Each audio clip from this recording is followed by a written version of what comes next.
मणिदास माली पर श्री जगन्नाथ जी की कृपा। श्री जगन्नाथपुरी धाम में मणिदास नाम के माली रहते थे। इनकी जन्म तिथि का ठीक ठीक पता नहीं है, परंतु संत बताते हैं कि मणिदास जी का जन्म संवत 1600 के लगभग जगन्नाथपुरी में हुआ था। फूल माला बेचकर जो कुछ मिलता था उसमें से साधु ब्राह्मणों की वे सेवा भी करते थे, दीन दुखियों को भूखों को भी दान करते थे और अपने कुटुंब का काम भी चलाते थे। अक्षर ज्ञान मणिदास ने नहीं पाया था, पर यह सच्ची शिक्षा उन्होंने ग्रहण कर ली थी कि दीन दुखी प्राणियों पर दया करनी चाहिए और दुष्कर्मों का त्याग करके भगवान का भजन करना चाहिए। संतों में इनका बहुत भाव था और नित्य मणिराम जी सत्संग में जाया करते थे। मणिराम का एक छोटा सा खेत था जहां पर यह सुंदर फूल उगाता।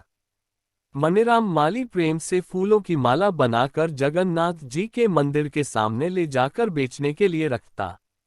एक माला सबसे पहले भगवान को समर्पित करता और शेष मालाएं भगवान के दर्शनों के लिए आने वाले भक्तों को बेच देता। फूल मालाएं बेचकर जो कुछ धन आता उसमें साधु संत गौ सेवा करता और बचे हुए धन से अपने परिवार का पालन पोषण करता था। कुछ समय बाद मणिदास के स्त्री पुत्र एक भयंकर रोग की चपेट में आ गए और एक एक करके सबका परलोकवास हो गया। जो संसार के विषयों में आसक्त माया मोह में लिप्त प्राणी हैं, वे संपत्ति तथा परिवार का नाश होने पर दुखी होते हैं और भगवान को दोष देते हैं, किंतु मणिदास ने तो इसे भगवान की कृपा मानी। उन्होंने सोचा मेरे प्रभु कितने दयामय हैं कि उन्होंने मुझे सब ओर से बंधन मुक्त कर दिया। मेरा मन स्त्री पुत्र को अपना मानकर उनके मोह में फंसा रहता था। श्री हरि ने कृपा करके मेरे कल्याण के लिए अपनी वस्तुएं लौटा लीं।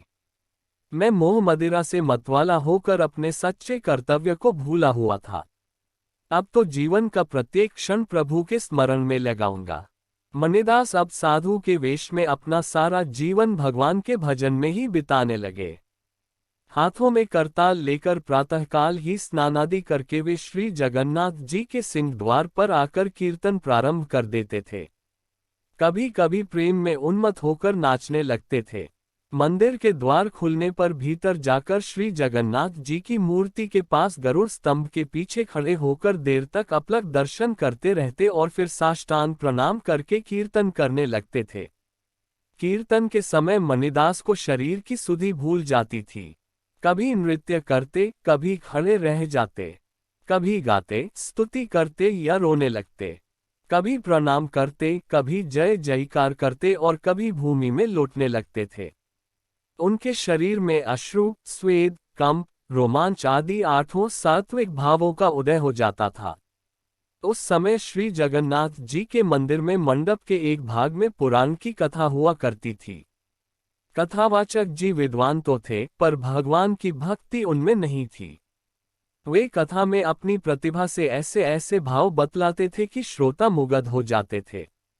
एक दिन कथा हो रही थी, पंडित जी कोई अद्भुत भाव बता रहे थे कि इतने में करताल बजाता रामकृष्ण गोविंद हरि की उच्च ध्वनि करता मणिदास वहां आ पहुंचा। मणिदास तो जगन्नाथ जी के दर्शन करते ही बेसुध हो गया। मणिराम माली को पता नहीं कि कहाँ कौन बैठा है या क्या हो रहा है। वह तो उन्मत्त होकर नाम ध्वनि करता हुआ नाचने लगा। कथावाचक जी को उसका यह ढंग बहुत बुरा लगा। उन्होंने डांटकर उसे हट जाने के लिए कहा, परंतु मणिदास तो अपनी धुन में था। उसके कान कुछ नहीं सुन रहे थे। कथावाचक जी को क्रोध आ गया। कथा में विघ्न पड़ने से श्रोता भी उत्तेजित हो गए। मणिदास पर गालियों के साथ साथ थप्पड़ पड़ने लगे। जब मणिदास को बाह्य ज्ञान हुआ तब वह भौंचक्का रह गया। सब बातें समझ में आने पर उसके मन में प्रण्यकोप जागा। उसने सोचा, जब प्रभु के सामने ही उनकी कथा कहने तथा सुनने वाले मुझे मारते हैं, तब मैं वहां क्यों जाऊं?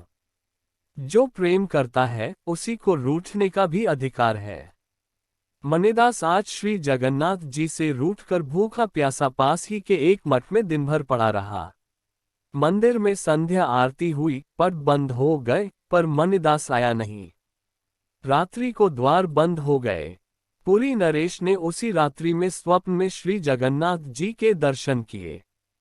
प्रभु कह रहे थे, तू कैसा राजा है, मेरे मंदिर में क्या होता है, तुझे इसकी खबर भी नहीं रहती। मेरा भक्त मणिदास नित्य मंदिर में करताल बजाकर नृत्य किया करता है। तेरे कथावाचक ने उसे आज मारकर मंदिर से निकाल दिया। उसका कीर्तन सुने बिना मुझे सब फीका जान पड़ता है। मेरा मणिदास आज मठ में भूखा प्यासा पड़ा है। तू स्वयं जाकर उसे संतुष्ट कर। अब से उसके कीर्तन में कोई विघ्न नहीं होना चाहिए।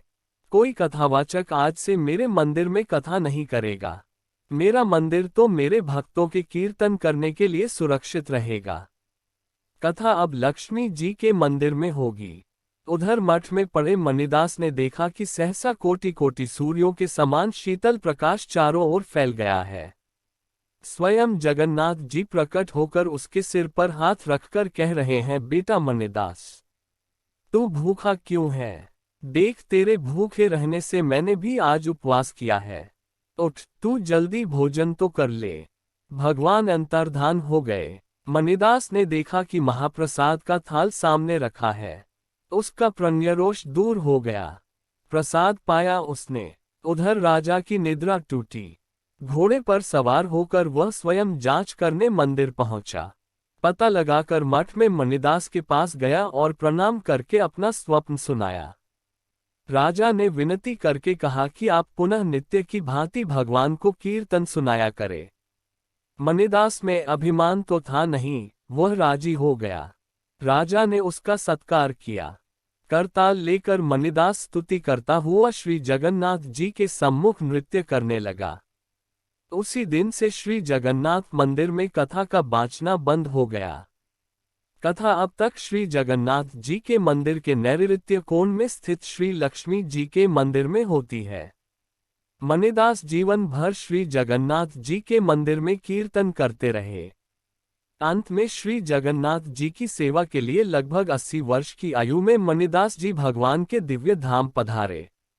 संतों ने मणिदास भक्त का जीवन काल संवत 1600 से 1680 यह बताया है।